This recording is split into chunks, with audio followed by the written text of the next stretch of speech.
she is my only child, and I'm feeling like I'm a little too young to be an empty nester, and I'm going to have to definitely adapt to this new lifestyle that I'm about to embark upon.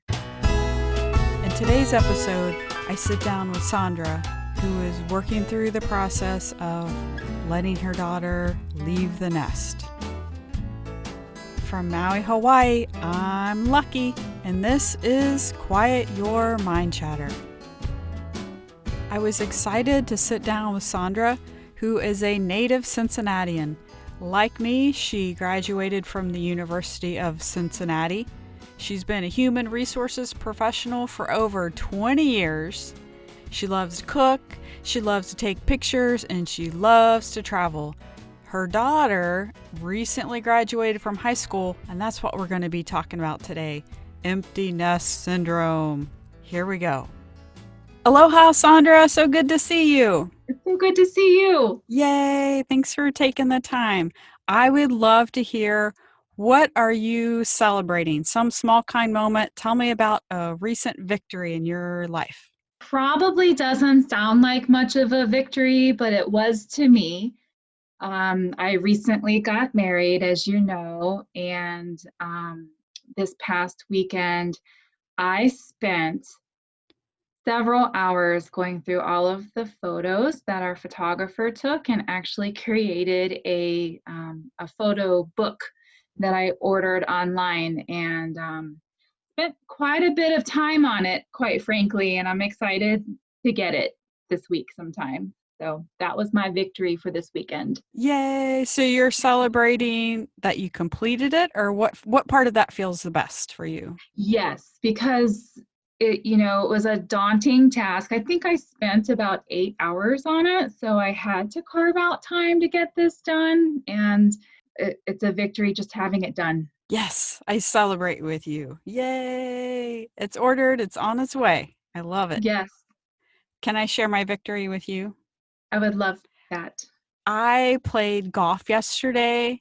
I'm not a rank beginner, but I'm still, I think, a beginner in playing golf. And I played yesterday. A friend walked with me. He doesn't play, but he was my caddy, so he kept me company. It was pretty fun.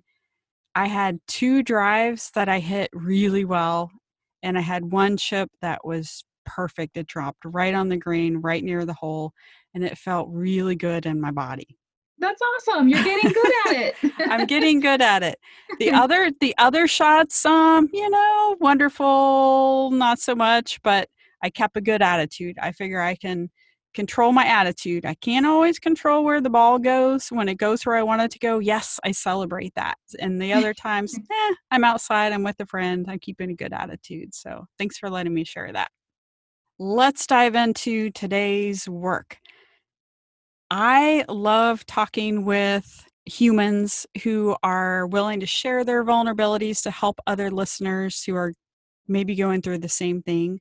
One of my favorite ways to change my life is to have a meaningful conversation where I share something that's bothering me, and the person listens, and we come up with some ideas, and I try those ideas, and then it just has a little bit of shift in my thinking, and then that shift enters my life, and it shifts my life in a new direction. So that's what we're working on. That's what we're hoping today, is to channel God through us to have really good ideas for Sondra and for whoever else is listening who can maybe get help through this.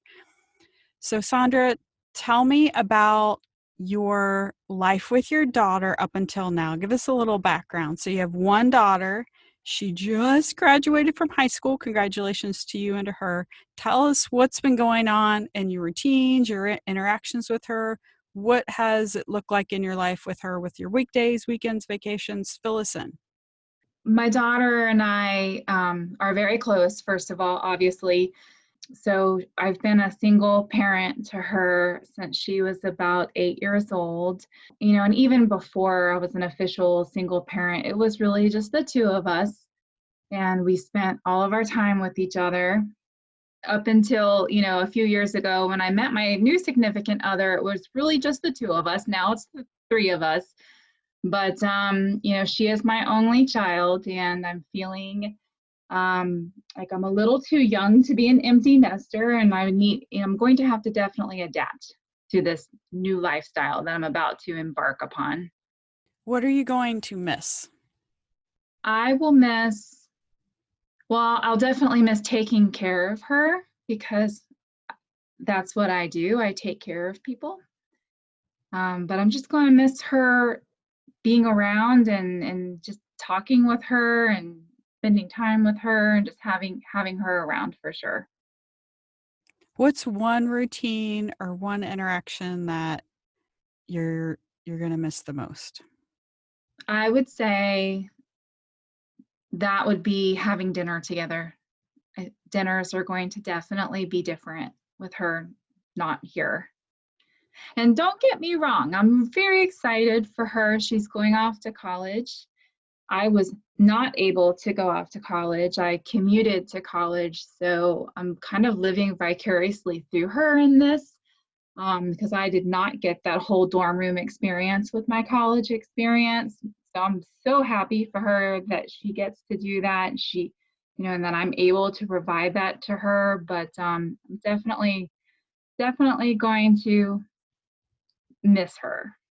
Can you talk about your fears? What is it that you're afraid of for you in your life? There's the obvious fears that, she'll need me and I'll be 3 hours away and won't be able to get there. Definitely could be worse. It could be a much further distance. 3 hours is really not that far, in the big scheme of things of kids going off to college. Thank you for sharing that. I want to say congratulations for raising an amazing young lady, a lot of it on your own. You've gotten her to this point. She has a really good head on her shoulders. She's been so successful in so many ways. And that is just an amazing, I think the most difficult and amazing feat of all is raising a human into adulthood. So congratulations on that. Thanks. Good job, Mom. We just want them to be good people. So hopefully we've done that. Yes, yes. How often do you think about her leaving? I honestly try not to dwell on it. I'm not the type of person who dwells on things, but move-in date is in about a month from now. So we're doing lots of shopping and getting things together. So it's very much top of mind here on the weekends when we're working on those things. And where do you feel it in your body? When you think about her, this process of leaving, is there anywhere in particular in your body where you feel this? I don't think I feel it, and I feel it everywhere. Everywhere. Okay. Okay, thank you Yeah. for that. I have a couple of suggestions I would love for you to try. First of all, I suggest that you honor this experience that you are going through. Her experience, that's separate. I want you to work on honoring your experience of what you're going through now, that you're allowing this separation, that you're celebrating that she is going off to college. She gets to stay in the dorm. She gets to go to classes independently and figure it all out on her own. And you are letting that happen. You're excited for her. And what's going on with you? You're going to take time to mourn the loss of this part of your motherhood, this part of your experience with her. You had so many years when you were together alone with her, super close, and then your new husband comes in, and then that threesome relationship forms, and now she's going off, and of course she's still going to be your daughter and you're still going to have a relationship with her, but you're losing the type of relationship that you had in the past.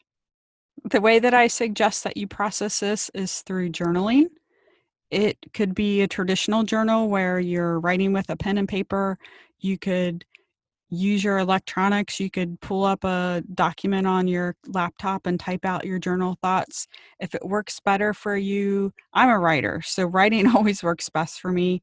If it works better for you to verbalize it, you could create some kind of verbal journal through an app on your phone or your laptop, or create a video. but talk about, write about what you're experiencing right now. Give yourself that space to mourn the chapter that's closing. Tell me your thoughts on that. Does that resonate with you? Yeah, definitely. I also find that writing can be very healing for me. I'm a pretty guarded person with my feelings, and writing has always been a way for me to be more honest with myself, with what I'm feeling. I could probably do that more. Awesome. What would be a good concrete goal for you to journal for 20 minutes on Saturday and Sunday, or journal for 10 minutes every weekday and half an hour on the weekends for the next 7 days? Or what would be a good schedule for journaling for you? I think for me, and the way it's worked successfully for me in the past, is if I do like really quick journal entries, but do them more often. Okay, So maybe, every day, but just a couple of sentences or, 5 minutes of time. perfect. And how many days in a row is your goal? I would say, the goal would be every day, 7 days, but realistically, let's go with 6. Okay, so starting today or starting tomorrow? We're nailing this down, Sondra. I'm not letting you off the hook for this one. I'm getting I this can down in tell. writing. You know what? There's no time like the present. Let's start today. I like it. I like it. So today, during the next 7 days, you will journal 6 of those days. Yes, Cool. I think that's doable. And you're starting with the intention of journaling about honoring the experience right now of her leaving the nest, what's going on for you, and or the mourning process. So you're going to start each journal entry with that intention. Mhm. And if it morphs and goes into a totally different direction, that's fine. And I'm so glad that you're open to being honest in your feelings. You can be angry about everything, about the situation, about people. You can be angry about the money. You can be angry about the past. Oh, I wish you would have done this or he would have done that. Your fears about the future, anything you can just put it out there because no one's going to read it but you. I can do that. Okay. The next idea is to have a ceremony. I write an entire chapter about ceremonies in my first coaching book, Willing Souls. Ceremonies could be something really simple. It's not necessarily a big grand ceremony that you do a lot of preparation for. For me, ceremonies work well when I set my intention of what it is that I'm processing. I have some kind of physical object that I'm working with. I decide when that ceremony is going to be. I think about it until then. I perform that ceremony and then I release. For example, I am blessed to live by the ocean. When it's low tide and there's a really nice ocean stone that's exposed on the sand, I will grab that up and hold on to it until it's time for a ceremony. And then when I'm struggling with something and I can't release something, it keeps sticking to me like Elmer's glue. I will take that ocean stone, write on one side with the Sharpie marker what it is that I want to release.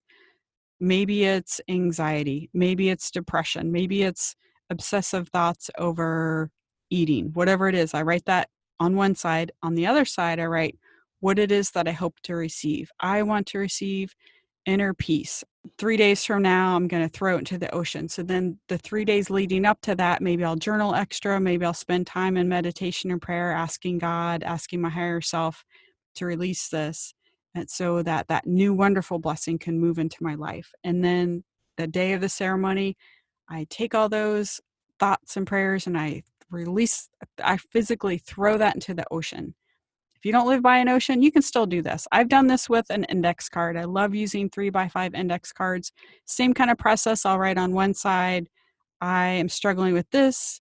On the other side of the card, I want to receive that. Work with that card. Could just be for that afternoon. And at the end of the day, crumple it up and throw it into the garbage and say, okay, that's released. Some kind of physical action to honor yourself, to honor your work as a mother, I cannot even fathom how much time, effort, money, love that you put into your daughter and your relationship with her. Honor that.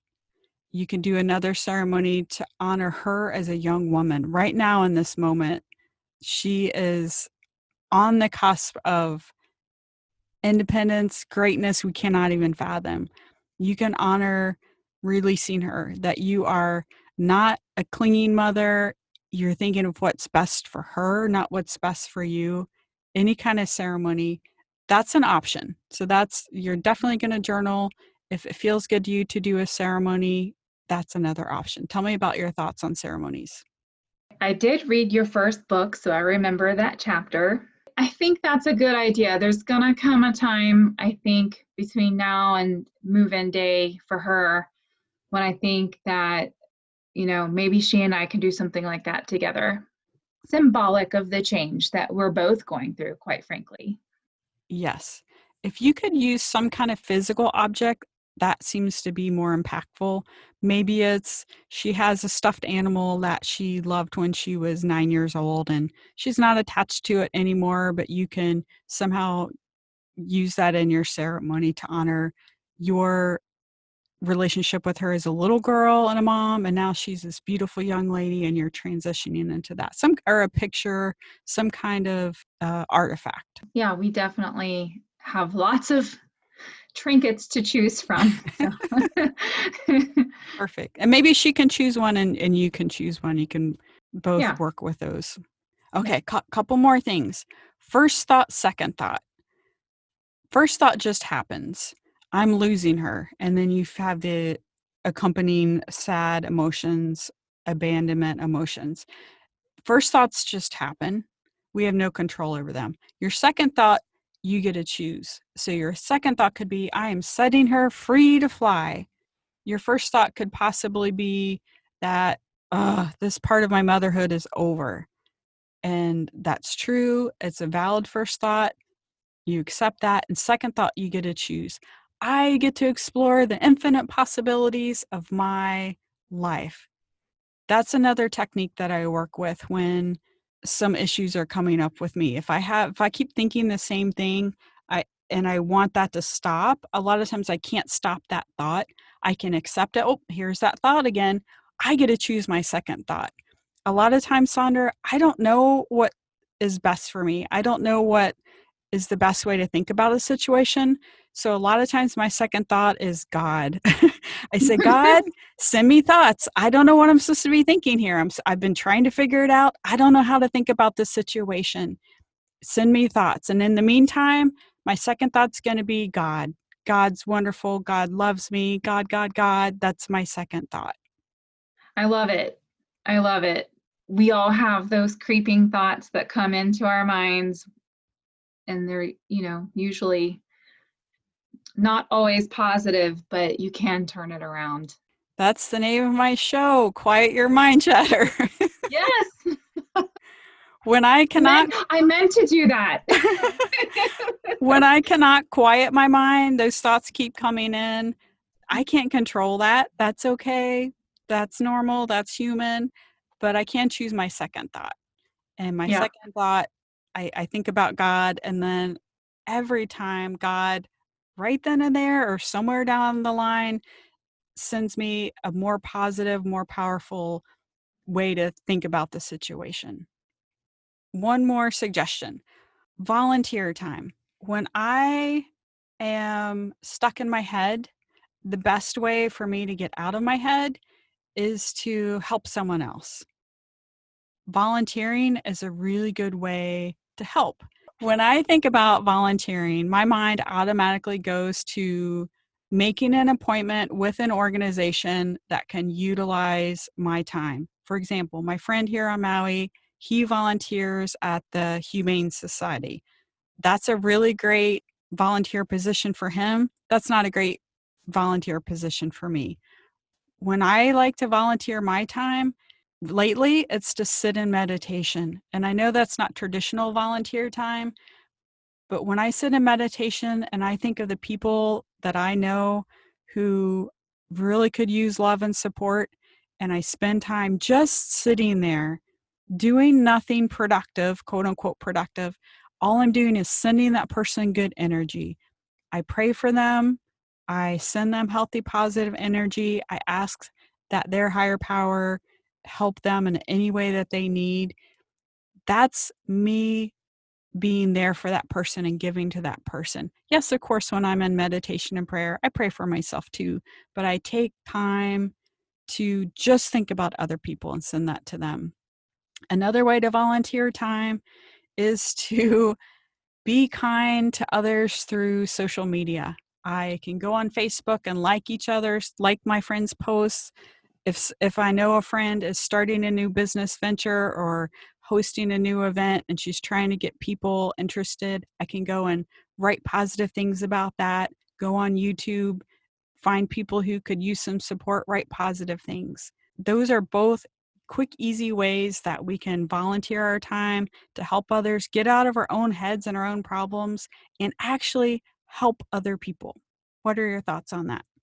I've actually thought that with my newfound free time that volunteering was definitely something that I was thinking that I would spend some time doing. It's really important to me to give back to the world. I'm not quite sure which organization I would want to volunteer with at this point, so I would need to research that a bit further. But it's interesting. I've never thought of sending positive vibes or going out and writing positive reviews or sending, positive things over Facebook or whatever. I've never thought of that as volunteer time before. So that is definitely a new thought for me. And I think anyone can do that. You could do that at any time. It doesn't have to be scheduled. That's something easy anyone can do. While you're driving, while you're stuck in Yes. traffic to and from work, you can be thinking about someone in your life specifically and sending them love, or just in general, sending people, single mothers. You can send single mothers love on your way to work. So I gave you some homework and we can check in down the road to see how you're progressing with that. I would love to conclude today's conversation thinking about best case scenarios. What are some possibilities for you and your dream life? You have extra time now. The universe is clamoring to gather the best people, places, and things to make your most awesome dreams come true. What does that look like? Sondra's most awesome dreams. So, first of all, in my most awesomest of situations, my daughter would be at college, being successful, getting good grades, making lots of friends, and having the time of her life. Meanwhile, at home, I would love to be more purposeful with my workouts, quite frankly. So the gym is definitely in my future. Spending my time on productive things that are making me happy and not spending time in front of the TV or even too much time on social media, to be honest with you. Just being productive and happy. Happiness for Sondra coming up. Yay! Yay! I love Yay! it. Well, thank you again for taking the time to help me, help you, help others. Well, thank you for asking me. All right, so I'll check in with you a little bit down the road. Thank you, Lucky. In this episode, one of my recommendations to Sondra is to perform ceremonies. In my book, Willing Souls, How to Brave Uncertainty and Find Peace, I write an entire chapter on performing ceremonies. I have found in my life and in my clients' lives, ceremonies to be effective in helping us to release that which is no longer serving us. And then we have this fresh new space inside of us so that we can receive the blessings that are coming up next. My book, Willing Souls, is available on my website, wellnesswithlucky.com, and on Amazon. It's been 3 weeks since I talked with Sondra, which means it's 3 weeks closer to her daughter leaving for college. Let's check in and see how Sondra's been doing. Welcome back, Sondra. Aloha, good to see you. Hello, Lucky. So good to see you again. Let's start off by talking about celebration. What is it that you are celebrating? Instead of waiting across some big imaginary finish line before we can celebrate, let's choose to celebrate our everyday victories. What's some small kind victory that you are celebrating today? Today, I am celebrating being relaxed. I just came from a week-long vacation, and it was amazing. And I had a lot of time at the beach. I read 2 books, and being a full-time worker, I don't get to do that very often. So I'm celebrating that I'm 2 days back into work at this point and still relaxed. Still relaxed. I like it. I celebrate with you. My celebration today was seeing the morning sun on my wall. When I come back inside and the sun is on my wall this morning, it was just a really pretty golden warm color, and I was there to see it. So that's my victory, seeing the sunshine on my wall. Let's check in. It's been a while since we talked last, and I just bless you so much for sharing your vulnerability about your struggling with letting your baby girl go off to college. And we talked about some ways that you can process that. And tell me, give us the update. Something that you told me in our last conversation, you had given the advice to journal, which I know that journaling is therapeutic and it's helpful. And as with everyone else, you have struggled to make time to do that. But you really opened it up to me by telling me you just need to do a sentence, just one sentence every day. And I was able to do that. That is excellent. I love And it. and I utilized technology. I actually sent myself an email with the first sentence. And every day I just went into my email and found my email from myself and responded to myself and built on it. Can you give us an example of what your first sentence was, or is that too personal? I can tell you, it says, I am looking forward to focusing on my new marriage. Yes. And remind us, how long have you been married now? Since March 14th. So how long is that? How many months? 4 months. 4 months. The newlywed. You got to focus on your new marriage. That's excellent. And Yes. and remind me, how long have you two been together? Oh my goodness, we've been together for over 8 years, going on 9 years. So definitely took things very slow with the relationship, but yeah, newly married, but been together for a long time. Newly married. I like it. Old friends, Yep, newlyweds. yep. That's what it feels like. I love that. Can you share any other thoughts of your journaling? Sure. I'll just go to number 2 and you just let me know when to stop. My second journal entry was, I am thankful for the invention of FaceTime. That is going to be very helpful when my daughter goes away to school. We can still see each other via video, which in my day, that was not a possibility. So I'm thankful for that invention. I love it. You're focusing on the positive. And that's real. You actually get to use FaceTime to see her beautiful face. Right. Hopefully she answers. If she answers, when she answers. I'll just keep going. You tell me when to stop. Okay. So my third entry was, I know that I've raised her to be independent and self-sufficient, and I will trust in that. Trust. Trust. You're practicing trust.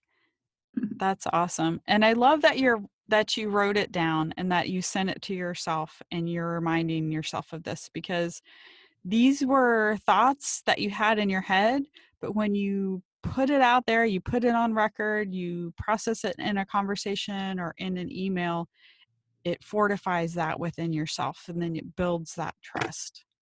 It builds that trust. It's a good theme. Trust. Yay. Okay, give us one more. Okay, so we'll go down to I am so proud of her. She was accepted at every college she applied to, and she earned a scholarship. So, Nice. I like scholarships. Good. oh, me too.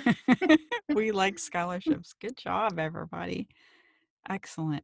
How long did you journal? Did you journal for a few days, or how many days in a row did you do it? Or did you take a break once you went on vacation? Tell me about that part of your Yeah, process. I definitely took a break on vacation, but it's something that I thought about the whole time. It was in the front of my mind. I ended up with 11 entries. Can't remember how many I told you I would do. I'm sure that's less than I what I don't told remember you, either, but but 11 sounds perfect. yeah, I didn't email myself on vacation. I was really trying to turn off everything.